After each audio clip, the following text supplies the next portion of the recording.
এইভাবে কি হয়? একের পর এক ট্যারিফ লাগাতে শুরু করলো। এই তো সেদিন 125, তাতেই পৃথিবী কেঁপে গিয়েছিল। 145%, সবাই চমকে গিয়েছিল। এবার কত? এবার 245%। অবশ্যই মার্কিন যুক্তরাষ্ট্র এবং চীনের একেবারে টক্কর। তার মধ্যখানে অবশ্যই আসবে রাশিয়া, ইউক্রেন এবং ইরান আসবে। আর ইরান এলেই পাকিস্তানও আসবে, আর পাকিস্তান এলে বাংলাদেশ আসবে এবং অবশ্যই ভারত থাকবে। প্রাণপণ লড়াই শুরু হয়ে গেছে। মানে এই ডুয়েলটা এমন একটা ডুয়েল, ডু অর ডাই। হয় মার্কিন যুক্তরাষ্ট্র মরবে অথবা চীন মরবে। সংঘাত হয়েছে, তাদের মধ্যে ব্যারিয়ার হয়েছে। যদি ডোনাল্ড ট্রাম্প বলে না আমি বম্বিং করব ইরানে, সবার আগে যে সরে দাঁড়াবে দূরে সে হচ্ছে পাকিস্তান। রাশিয়ার সঙ্গে চীনকে কিছুতেই এক হতে দেওয়া যাবে, তাহলে ইকোনমিক পাওয়ার আর মিলিটারি পাওয়ার এক হয়ে যাবে এবং সেক্ষেত্রে মার্কিন যুক্তরাষ্ট্র বিপদে পড়বে। ইরানে যদি বম্বিং শুরু হয় তাহলে মনে রাখবে গোটা পৃথিবীতে সন্ত্রাসবাদীদের ভাড়ারে টান। আমি হাতুড়ি দিয়ে মারলে তুমি আবার হাতুড়ি নিয়ে আসছো, এবার আমি কুড়ুল নিয়ে আসবো। বুঝতে পারছি? রাষ্ট্রসংঘ, ন্যাটো কারোর কিছু করার ক্ষমতা নেই, কারণ মার্কিন যুক্তরাষ্ট্র এখন এমন জায়গায় রয়েছে তার কথাই শেষ কথা। ভারত কিন্তু চুপচাপ রয়েছে। ভারত জানে শগুনে নেওয়া ফল।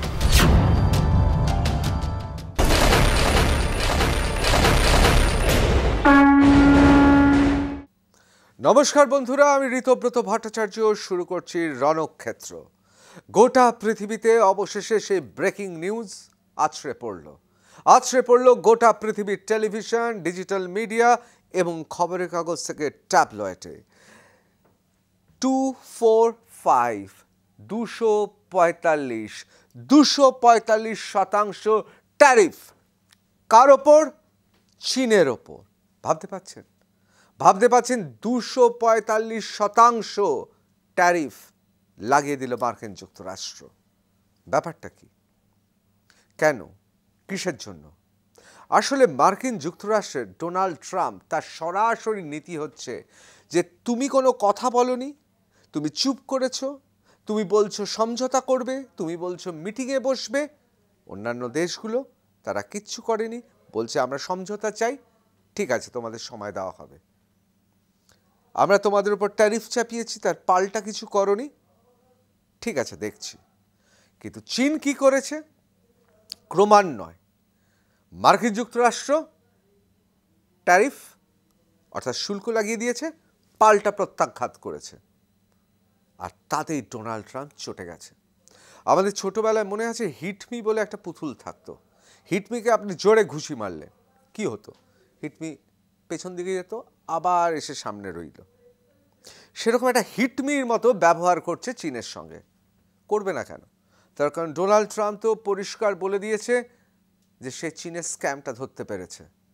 ডোনাল্ড ট্রাম্প তার মার্কিন যুক্তরাষ্ট্রের নাগরিকদের বোঝাচ্ছেন এতদিনের সাবেক কোনো রাষ্ট্রপতি কেউ চীনের বিরুদ্ধে কথা বলেনি এবং তাতে মার্কিন যুক্তরাষ্ট্রের ক্ষতি হয়েছে।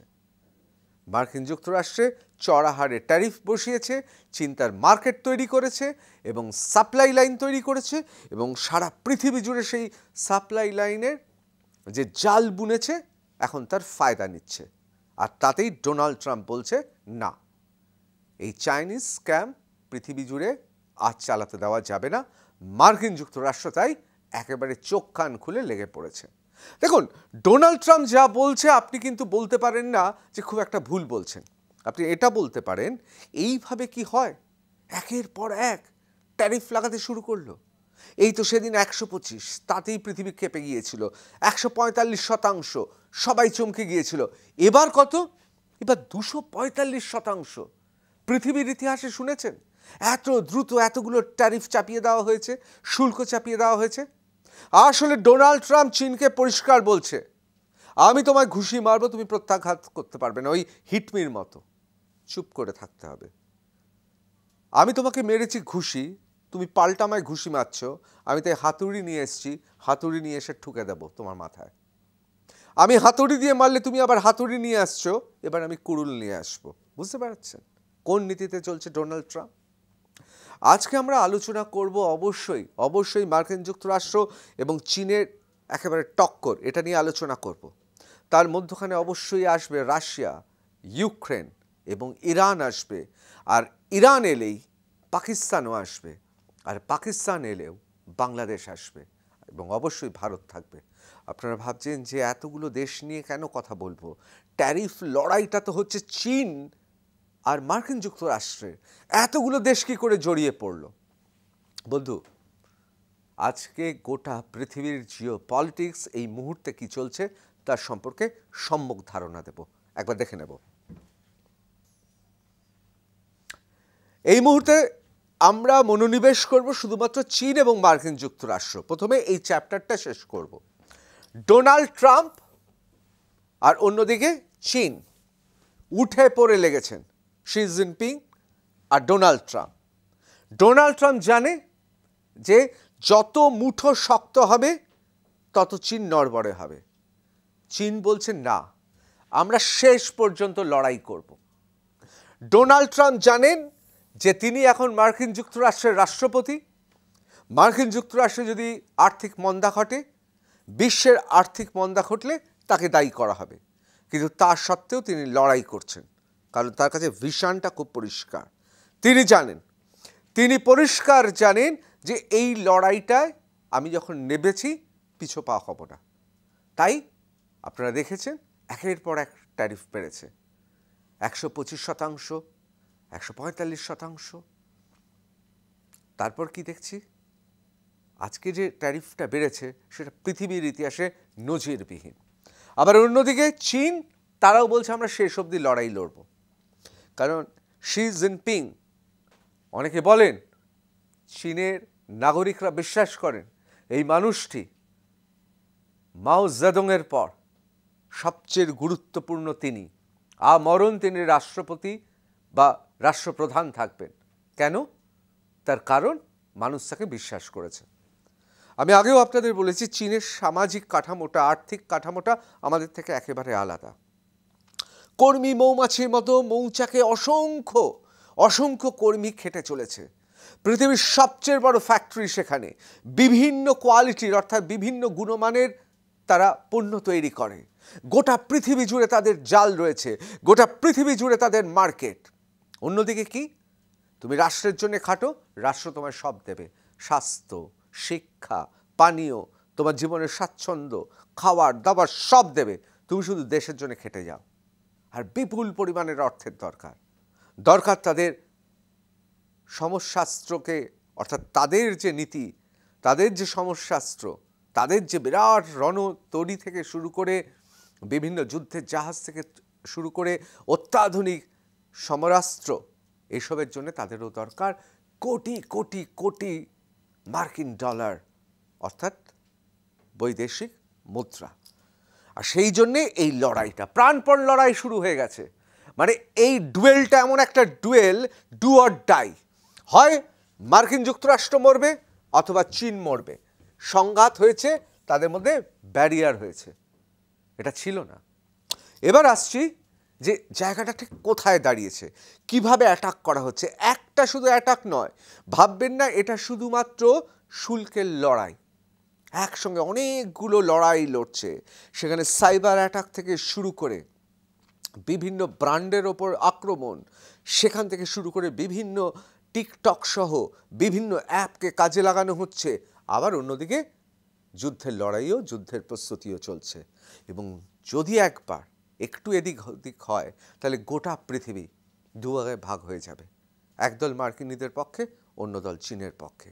কি হবে সেখানে, রাশিয়ার কোন ভূমিকা পালন করবে, এসবই আজকে আপনাদের খুব সুস্পষ্ট ভাষায় আপনাদের বোঝাবো। আমরা চলে যাব পরের স্লাইডে। এবার আমরা সরাসরি এই শুল্ক অর্থাৎ 245% ট্যারিফ, তার সম্পর্কে জানবো। US says China faces up to 245% tariff on imports due to retaliatory action, অর্থাৎ তুমি প্রত্যাঘাত করেছো, সেই জন্য তোমাকে 245% পর্যন্ত শুল্ক তোমার পণ্যের ওপর চাপিয়ে দেওয়া হলো। অর্থাৎ মার্কিন যুক্তরাষ্ট্রে আপনি যদি 1 টাকার কোনো কিছু কেনেন তার জন্য আপনাকে দিতে হবে কত? প্রায় 245 টাকা দিতে হতে পারে। বুঝতে পারছেন? Until now, tit for tat tariff exchanges had seen US levy a 145 অর্থাৎ 145% tax on Chinese imports and China slabs 125% duty on American goods. একজন 145, একজন 125 রেখেছিল, এখন 245 হয়ে গেল, অর্থাৎ এক ধারে 245। China now faces tariff of 245% on import goods into United States as a result of its retaliatory action. প্রত্যাঘাত করেছে বলে the White House said Tuesday afternoon, অর্থাৎ ভারতীয় সময়, as the trade war between two countries appears to run further and further off-road. The announcement came as the President Donald Trump authorized an investigation into national security risk posed by US, এবং সেখানে কিছু কিছু material রয়েছে যেমন critical minerals, derived products includes cobalt, lithium, nickel and rare earth metals used to manufacture smartphones and batteries for electric vehicles as well as military equipment. আমি আপনাদের একটা কথা বলি, এই যে ট্রাম্প একদিন সকালবেলা ঘুম থেকে উঠে বলল গ্রিনল্যান্ড আমার চাই, সবাই বলল সে কি, ও তো ন্যাটোর, ও তো ডেনমার্কের জায়গা, আপনি কি বলছেন এটা? বলছে না আমার গ্রিনল্যান্ড চাই। কেন গ্রিনল্যান্ড চাইছিলেন? তার কারণ জানে, মার্কিন যুক্তরাষ্ট্রের প্রেসিডেন্ট জানেন কিছু রেয়ার আর্থ এলিমেন্ট আছে, পৃথিবীতে বিরল কিছু খনিজ পদার্থ আছে যেগুলো পাওয়া যায় না অন্য কোথাও। বিভিন্ন শত্রু দেশ, সেটা ইরান হতে পারে, চীন হতে পারে, অন্যান্য দেশ যারা মিত্র নয় তাদের কাছ থেকে আনতে হয়, আর সেই জন্যই চোখ পড়েছে গ্রিনল্যান্ডে। গ্রিনল্যান্ডটা যদি পেয়ে যায় তাহলে বোধহয় এইসব শত্রু দেশের ওপর আর অপেক্ষা করতে হবে না, কবে তারা পাঠাবে না। সুতরাং এই যে গ্রিনল্যান্ডের ব্যাপারে হুঙ্কার ছেড়েছেন ডোনাল্ড ট্রাম্প, যারা ভাবছেন গ্রিনল্যান্ড সুন্দর জায়গা তাই প্রাতঃভ্রমণের জন্য ডোনাল্ড ট্রাম্প গ্রিনল্যান্ড চাইছেন, তা নয়। গ্রিনল্যান্ড চাইছে মার্কিন যুক্তরাষ্ট্র চিন্তা ভাবনা করেই। Trump's order points out US is dependent on foreign sources, যে কথা আপনাদের বলছিলাম, that are at risk of serious, sustained and long-term supply chain shocks. The dependence, the White House said, raises potential for risk to national security, technological growth and economic prosperity. অর্থাৎ ডিফেন্সের জন্য, national সিকিউরিটির জন্য, অর্থাৎ জাতীয় নিরাপত্তার জন্য, তাদের সৈন্যবাহিনীর জন্য অস্ত্র সাজ সরঞ্জাম তৈরি করতে অত্যন্ত গুরুত্বপূর্ণ, এবং অবশ্যই বাণিজ্যের জন্য, এবং অবশ্যই লক্ষ্মী লাভের জন্য, শ্রী লাভের জন্য তাদের এই খনিজ পদার্থগুলো দরকার, সেটা হোয়াইট হাউস স্বীকার করেছে, বলছে। সুতরাং স্পষ্ট হচ্ছে তো ঠিক কী কারণে গ্রিনল্যান্ড নিয়ে হুঙ্কার, কী কারণে এই মুহূর্তে মার্কিন যুক্তরাষ্ট্রের বিদেশ নীতি এবং ট্রাম্পের হুঙ্কার, একের পর এক হুঙ্কার চীনের দিকে। আমাদের আলোচনা যত গড়াবে তত আমরা বুঝতে পারবো কোন দিকে এই মুহূর্তে জিওপলিটিক্স অর্থাৎ গোটা পৃথিবীর বিশ্ব রাজনীতি কোন পথে এগোচ্ছে, অন্তত তার হদিশ পাওয়া যাবে। দেখুন এবার যেটা দেখাচ্ছি এই স্লাইডটা কিন্তু যে সে ব্যাপার নয়, এটা হোয়াইট হাউসের, এখানে দেখুন এই যে হোয়াইট হাউস থেকে এটা কিন্তু প্রকাশিত হয়েছে। কার নাম দেখতে পাচ্ছেন? President Donald J Trump. কি বলছেন? Counter threats two national security and economic stability, অর্থাৎ মার্কিন যুক্তরাষ্ট্রের ইকোনমিক স্টেবিলিটি অর্থাৎ আর্থিক স্থিতিশীলতা এবং তাদের জাতীয় নিরাপত্তা কিন্তু সে বিষয়ে আশঙ্কা প্রকাশ করেছেন। Critical materials including rare earth materials are essential for national security and economic, আপনাদের যে কথা আপনারা বলছিলাম যে এই মুহূর্তে সে দেশের জাতীয় নিরাপত্তা এবং সে দেশের আর্থিক স্থিতি অবস্থার জন্য দরকার বেশ কিছু আর্থ মেটালস, যে সে আর্থ মেটালস না, রেয়ার আর্থ মেটালস, বিরল জাতীয় কিছু পদার্থ, যে পদার্থগুলো মার্কিন যুক্তরাষ্ট্রে নেই। এবং কি কি বলছেন? প্রসেস ক্রিটিক্যাল মিনারেলস, এবং সেই মিনারেলস থেকে, যে বিরল জাতীয় খনিজ পদার্থ, তার থেকে উৎপন্ন হওয়া পদার্থগুলো সেগুলো বিভিন্ন কাজে লাগে। সেটা রাডার সিস্টেমে লাগে, অ্যাডভান্স কম্পিউটিংয়ে লাগে, অর্থাৎ radar system, computing, advance optics, secure communications equipment, এবং অবশ্যই মিসাইল গাইডেন্স সিস্টেম এবং অন্যান্য বিষয় লাগে। অত্যন্ত গুরুত্বপূর্ণ বিষয়, মানে মিসাইল থেকে শুরু করে, রাডার থেকে শুরু করে একটা গোটা নিরাপত্তা ব্যবস্থা। এবং মার্কিন যুক্তরাষ্ট্র তারা অবশ্যই গোটা পৃথিবীতে অত্যাধুনিক নিরাপত্তা ব্যবস্থা তারা ব্যবহার করে, এবং অবশ্যই অন্যান্য ক্ষেত্রেও লাগে। সেটা চোখের চিকিৎসা থেকে শুরু করে বিভিন্ন চিকিৎসা শাস্ত্রেও সেই সমস্ত রেয়ার আর্থ ম্যাটেরিয়ালসগুলো দরকার হয়, এবং সেইগুলো এই মুহূর্তে দরকার। The United States remains heavily dependent on foreign sources, particularly তিনি পরিষ্কার বলছেন যে এগুলোর জন্য তাদের বৈদেশিক অন্যান্য শক্তি, অন্যান্য দেশের সঙ্গে তাদের যোগাযোগ রাখতে হচ্ছে। এবং এই মুহূর্তে যা অবস্থা, একদিকে দেশের নিরাপত্তা আর অন্যদিকে কি নিজেদের আর্থিক, আমেরিকার, মার্কিন যুক্তরাষ্ট্রের যে ইন্ডাস্ট্রি, তাকে বাঁচিয়ে রাখতেও দরকার। কি দরকার? দরকার এই ট্যারিফ ওয়ার। কেন ট্যারিফ ওয়ার? কারণ চীনকে যদি জব্দ না করতে পারে, চীনকে যদি হাতের মুঠোয় না নিতে পারে, তাহলে কিন্তু আগামী ভবিষ্যৎটা অন্ধকার।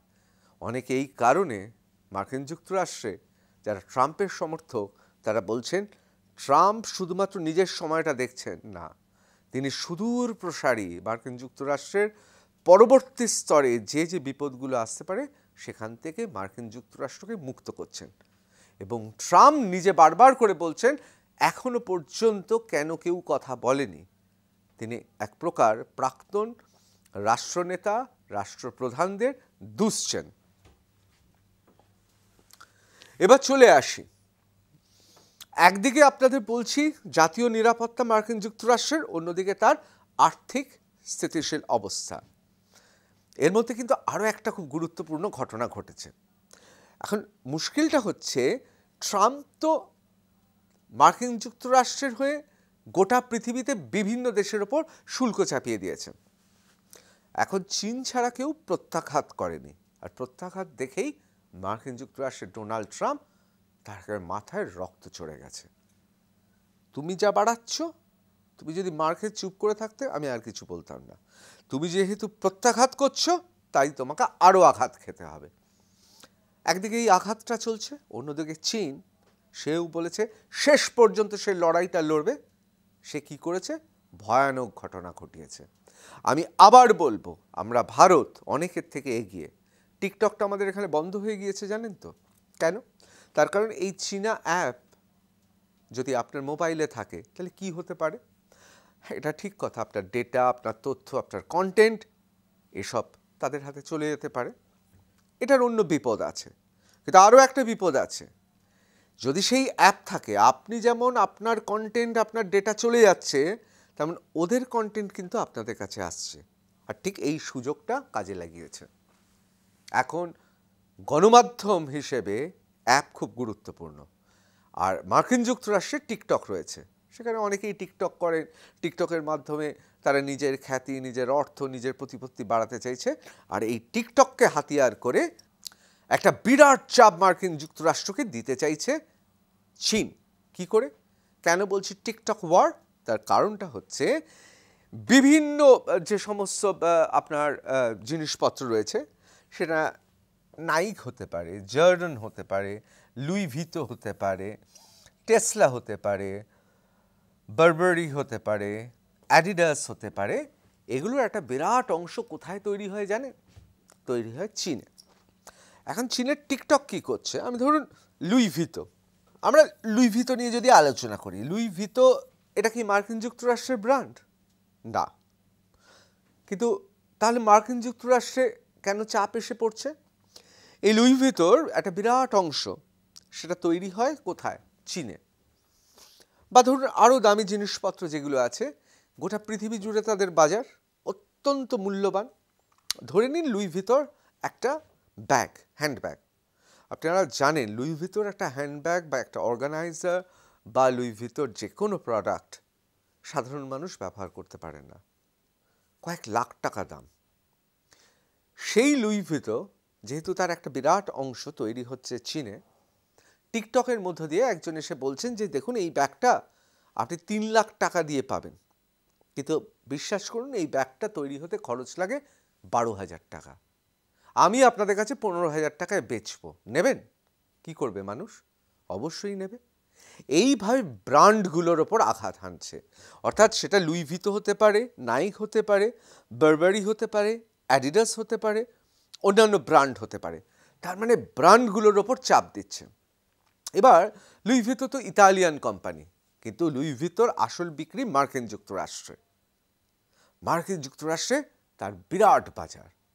তার কারণ ভারতবর্ষে বাজার রয়েছে, কিন্তু লুই ভিতোর মতো খুব বলা যেতে পারে আভিজাত্যপূর্ণ, খুব দামি, খুব এক্সপেন্সিভ, এগুলো কোথায় সবচেয়ে বেশি বিক্রি হয়?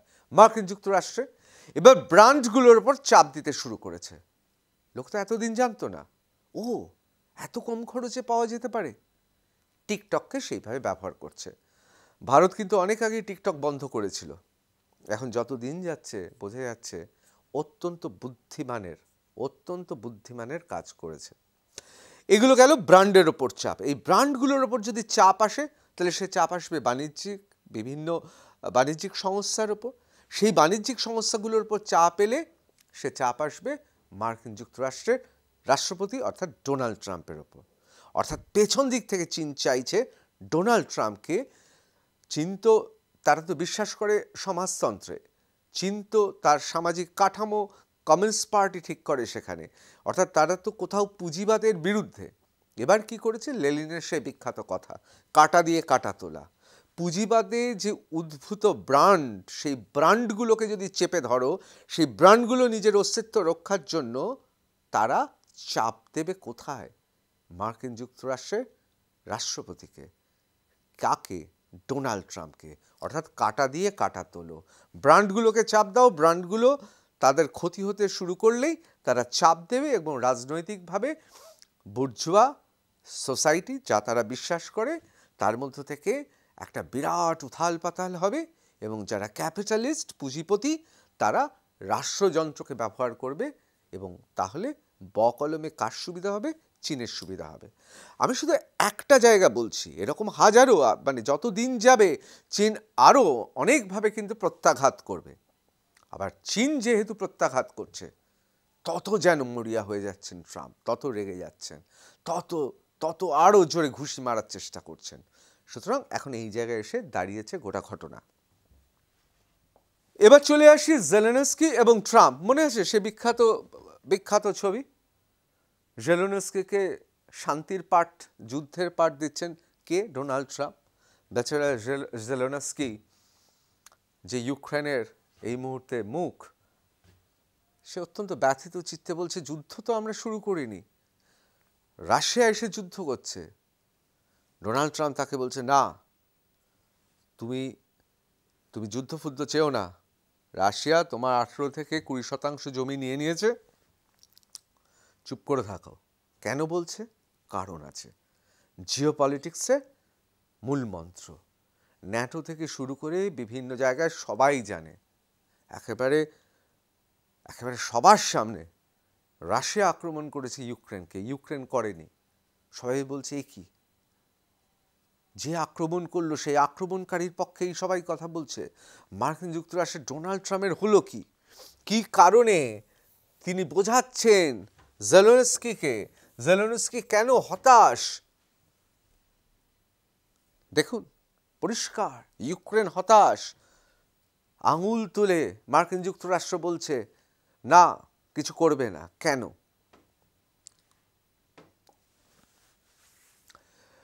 সে খবরটা আমরা সবাই জানি। Trump blames Zelensky for starting war after massive Russian attack.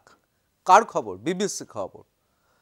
কেন ট্রাম্প দোষারোপ করছে জেলেনস্কিকে? এই জেলেনস্কি বা ইউক্রেন তো যুদ্ধ শুরু করেনি, তারা তো প্রত্যাঘাত করেছে। এখন আবার কেন জেলেনস্কি বলছে না আমার 18 থেকে 20% জমি রুশ সেনা দখল করে নিয়েছে, আমার দেশের মানুষ, দেশের জমি তারা তাদের এসে রুশ অন্যায়ভাবে দখল করে নিয়েছে, আমাকে তো লড়াইটা লড়তেই হবে। ট্রাম্প বলছে না। Trump said to Zelensky, shared the blame with Russian President Vladimir Putin. পুতিনের ভাষায় যেন ট্রাম্প কথা বলছে, যে বলছে the millions of people dead in the war. Trump আঙুল তুলে আসলে কি বোঝানোর চেষ্টা করছে জেলেনস্কিতে? যে না তুমি প্রত্যাঘাত করো না, তুমি যুদ্ধ শুরু করো না, তোমার সেই ক্ষমতা নেই বাপু। তিনি বলছেন you don't start a war against someone, এখানে someone মানে Russia, 20 times of your size, তোমার 20 গুণের বেশি তার size, and then hope that people will give you some missiles. তুমি ভাবছো তোমার থেকে 20 গুণ যে শক্তিশালী সাইজে বড়, তার সঙ্গে তুমি লড়াই করবে আর আমরা কিছু মিসাইল দিয়ে দেবো আর সেই মিসাইল নিয়ে তুমি লড়াই করবে? না, করো না বাপু। NATO Secretary General Mark Rutte condemned the terrible pattern of attacks on civilian and said Russia is the aggressor. অর্থাৎ আগ্রাসী ভূমিকা দেখাচ্ছে কে? রাশিয়া। ন্যাটো ঠিকই কথা বলছে যে Russia is the aggressor, Russia started this war, there is no doubt. রাশিয়াই শুরু করেছে এই যুদ্ধ, এ বিষয়ে কোনো সন্দেহ নেই। কিন্তু বন্ধু, রাষ্ট্রসংঘ, ন্যাটো কারোর কিছু করার ক্ষমতা নেই, কারণ মার্কিন যুক্তরাষ্ট্র এখন এমন জায়গায় রয়েছে তার কথাই শেষ কথা। এরা শুধু বকবক করে বলবে, আসলে কিচ্ছু হবে না। এখন প্রশ্ন হচ্ছে এত বড় একটা অন্যায়, রুশ আক্রমণ করে দিল ইউক্রেনের 18 থেকে 20% জায়গা দখল করে নিয়েছে, আর সবাই দোষারোপ করবে জেলেনস্কিকে, আর জেলেনস্কি হতাশ হয়ে অসহায়ের মতো শুনবে। এটা কি বিচার হলো? এখন প্রশ্ন হচ্ছে কেন মার্কিন যুক্তরাষ্ট্র এটা করছে? ডোনাল্ড ট্রাম্প কি জানেন না? সত্যিটা কি কেউ জানে না এটা হতে পারে? সবাই সব জানে। কিন্তু তাহলে এই ভূমিকা কেন? কেন, কিসের জন্য? অত্যন্ত গুরুত্বপূর্ণ। আর এখানেই ইরান থেকে শুরু করে, চীন থেকে শুরু করে, পাকিস্তান থেকে শুরু করে গোটা পৃথিবী, অবশ্যই ভারতবর্ষ এতে জড়িয়ে রয়েছে জেহাদি বিভিন্ন শক্তি। কেন আপনাদের বোঝাবো, এই বিষয়ে তো ঢুকবো, তার আগে একবার জানিয়ে রাখি যে একদিকে যেমন টিকটক দিয়ে আক্রমণ হচ্ছে, অন্যদিকে কিন্তু ভারতবর্ষ সহ পৃথিবীর বিভিন্ন দেশ, সেটা জাপান হতে পারে, মার্কিন যুক্তরাষ্ট্র হতে পারে, বিভিন্ন জায়গায় কিন্তু সাইবার অ্যাটাক করেছে। এবং সাইবার অ্যাটাকের ক্ষেত্রে কিন্তু আমরা সবাই জানি যে দোষ কাঠগোড়ায় একজন, তার নাম চীন। যদিও চীন কিন্তু বারবার বলেছে তারা করেনি। যেমন ফিলিপাইন্স এবং Vietnam, this countries involved in South China sea dispute have frequent targets of Chinese cyber attacks. যে ভিয়েতনামে গিয়েছেন, ভিয়েতনামকে এখন এশিয়ান কার্ড দেখিয়ে বলছে আমরা দুজনেই কমিউনিস্ট, এসো আমরা বন্ধুত্ব করি, সেখানেও কিন্তু সাইবার অ্যাটাক করতে চায়না ছাড়েনি। ইউনাইটেড স্টেটসে হয়েছে, বারংবার হয়েছে, ইউনাইটেড কিংডমে হয়েছে, অস্ট্রেলিয়ায় হয়েছে, নেদারল্যান্ডে হয়েছে, এবং the Dutch government stated that Chinese state hackers penetrated a Dutch military network. ডাচদের মিলিটারি নেটওয়ার্কে ঢুকে গিয়েছিল।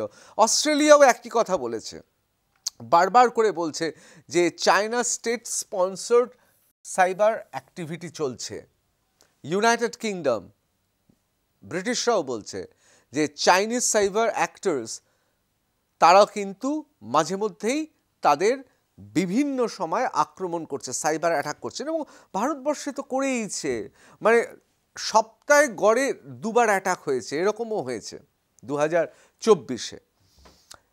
China accuse the United States, China আবার উল্টো পাল্টা অভিযোগ করছে ইউনাইটেড স্টেটস নাকি সাইবার অ্যাটাক করেছে, এবং চায়নার foreign ministry later confirmed the attacks and said Beijing had raised its concerns with United states.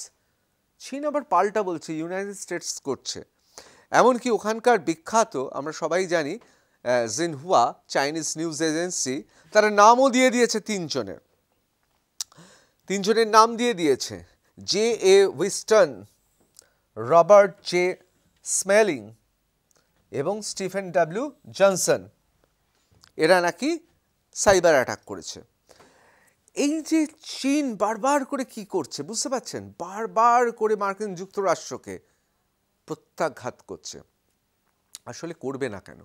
চীন তো গোটা পৃথিবীতে তাদের স্থান দ্বিতীয়, সেটা বাণিজ্যে, এবং তারা এই মুহূর্তে মার্কিন যুক্তরাষ্ট্রকে সমানে সমানে টক্কর নিচ্ছে।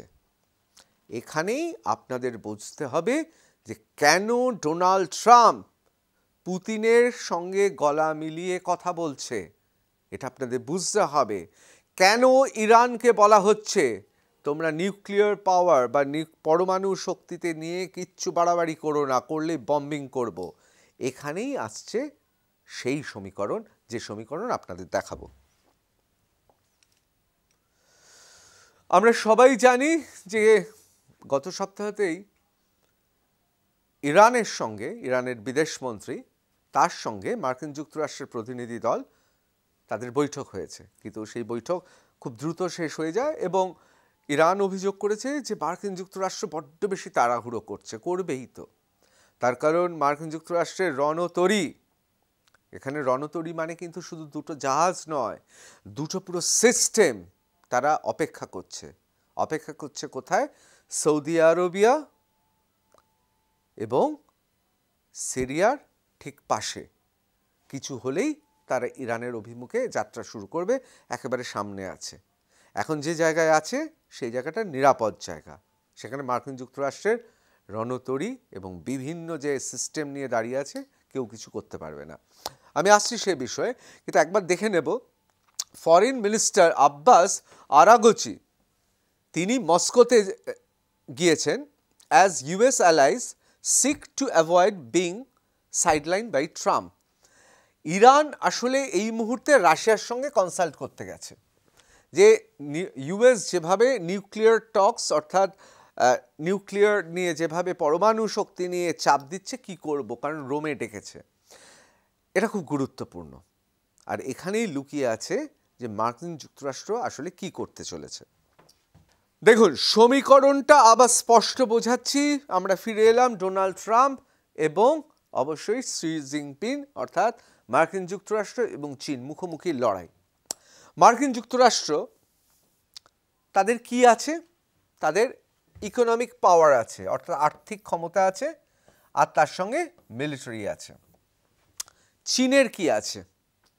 চীনের আর্থিক ক্ষমতা আছে, অর্থাৎ ইকোনমিটা জোরদার, গোটা পৃথিবীর দ্বিতীয় সর্ববৃহৎ এবং টক্কর নিতে পারে বাণিজ্যে, যে কারণে ট্রেড ট্যারিফ ওয়ার করছে। সমানে সমানেই তো যুদ্ধ হয়, কেউ যদি সমানে সমানে হয় তখনই তো যুদ্ধ হয়।